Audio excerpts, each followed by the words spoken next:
Louvado seja nosso Senhor Jesus Cristo, para sempre seja louvado. Queridos irmãos e irmãs, hoje vamos comentar brevemente no nosso vídeo sobre as etapas principais da formação do Antigo Testamento. Nós já tivemos a oportunidade de partilharmos de que a estrutura do Antigo Testamento ele foi se dando em tempos muito diversificados, não teve momentos precisos, né, sequenciais, mas momentos variados, né, que levaram anos, que levaram até décadas e séculos para a sua conclusão. Então, a primeira grande etapa da formação do Antigo Testamento se dá justamente na etapa que chamamos de patriarcal. E aqui nós precisamos destacar os três grandes patriarcas do Antigo Testamento, cujas figuras são bastante conhecidas por todos nós.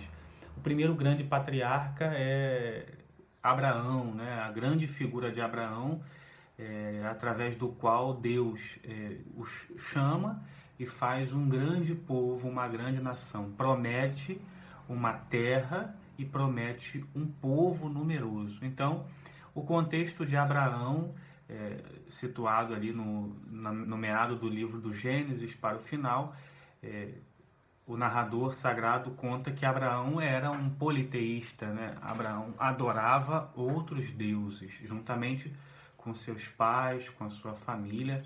Então, Deus se revela a Abraão, se mostra a Abraão e chama a Abraão exatamente para adorar a esse único Deus, um Deus pessoal, um Deus que se apresenta, né? Um Deus que se mostra.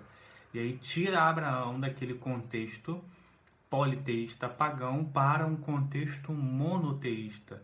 Aqui nós temos o primeiro dado desse único Deus através do chamado do grande Abraão, que conhecemos também como o nosso pai na fé. Então Abraão resolve abandonar aquele contexto e seguir a vontade de Deus através de uma promessa da terra prometida e de um povo numeroso na sua pessoa. E aí Abraão reúne o que é seu, reúne a sua família e parte da terra de Ur dos Caldeus, um ambiente paganizado, para ir à procura da terra prometida. Só que nesse intervalo de tempo, muitos e muitos acontecimentos eles vão começar a acontecer. Abraão então é presenteado por Deus através de um filho, ele e sua esposa já idosos, e aí nasce a figura de Isaac, que é o descendente direto de Abraão.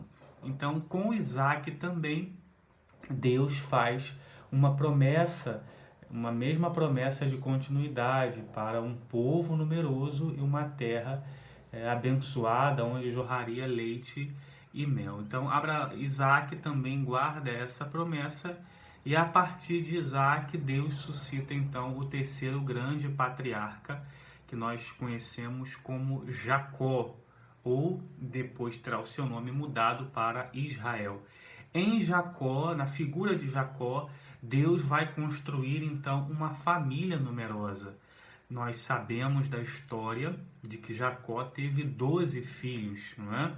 Dentre os quais uma figura importante também para a gente é a figura de José, aquele que será vendido pelos seus irmãos para o Egito e que através desse ato mau, Deus vai transformar num ato bom, porque vai preparar o caminho, José vai preparar o caminho para receber depois o seu povo no Egito, que irá à procura de alimentos. Então, José ele vai para o Egito, é vendido para o Egito, os seus outros irmãos ficam com seu pai Jacó, passam por um período de fome, de muita dificuldade e vão se refugiar no Egito. É importante recordar que o Egito era a nação poderosa da época, a nação que guardava ali a sabedoria, guardava a inteligência, enfim, eram os todos poderosos da época, a nação que continha grande cultura. Então, a família de Jacó, com seus filhos, vai pedir asilo no Egito. Só que acontece no Egito uma espécie de reviravolta, né? O antigo faraó que conhecia a família de José, a família de Jacó, deixa de ser faraó, e aí a outra dinastia, diz o autor sagrado, não conhecia José. Por isso, aquele povo começa a ser escravo no Egito. E aqui nós começamos a entender um pouco da história de Israel, dessa história patriarcal. Então, através dos 12 filhos de Jacó, de Israel, Deus vai formar as 12 tribos de Israel. Então, depois desta primeira etapa patriarcal, elaborada sobre esses 3 grandes patriarcas, nós passamos então para a segunda etapa de formação do Antigo Testamento. Então, os primeiros livros, principalmente, né, da Bíblia, do início da Bíblia, eles são escritos narrando essa etapa patriarcal. Já a segunda etapa, nós a denominamos como a etapa mosaica. Lá no Egito, Deus vai suscitar, depois daquele povo já estar ali situado, vivendo uma opressão, vivendo a escravidão, a amargura, Deus vai suscitar no meio do seu povo a figura do grande Moisés, né? Moisés, aquele que é encontrado nas águas, tirado das águas, daí o significado do seu nome.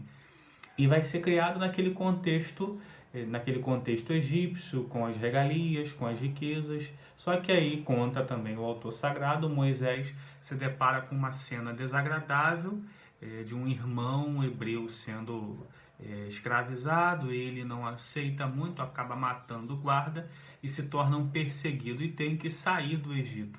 E aí, naquele contexto de perseguição, de fuga, o Deus único novamente se manifesta a Moisés através da sarça ardente e convida Moisés para fazer uma aliança com ele, ou seja, para resgatar o seu povo do Egito, trazer o seu povo pelo deserto, atravessando o Mar Vermelho, para novamente apresentar ao povo a promessa que Deus fizera com Abraão, de um povo numeroso, de uma terra prometida. Então essa também será a função de Moisés. E aí, já tendo atravessado o Mar Vermelho, chegando ao Monte Sinai, Deus concede ao povo, através de Moisés, as suas leis, os seus mandamentos, os quais nós herdamos, né? Porque também fazemos parte, vivemos esses mandamentos de Deus, dado através da figura de Moisés. Então, essa etapa mosaica, ela é importante porque será elaborado nessa etapa vários outros livros sequenciais da Sagrada Escritura. Então, a partir dessa etapa, já na Terra Prometida, nós teremos outra etapa importante, que será a etapa da monarquia. Nós sabemos que Moisés não adentra a Terra Prometida, será Josué que conduzirá o povo à Terra Prometida. Então, Josué executa a sua missão, o povo já está situado na terra, tendo conquistado bens, conquistado frutos e tal. Esse povo deseja ter um rei, ou seja, esse povo não aguentava mais ser governado pela chamada confederação tribal, né, representante de todas as tribos. Então esse povo escolhe um rei, pede a Deus, através do profeta Samuel, um rei. Nós queremos um rei, ou seja, nós queremos nos igualar às outras nações. Então Deus dá ao povo o seu pedido, concede ao povo o rei. Então nós temos o primeiro grande rei de Israel, que é o rei Saul.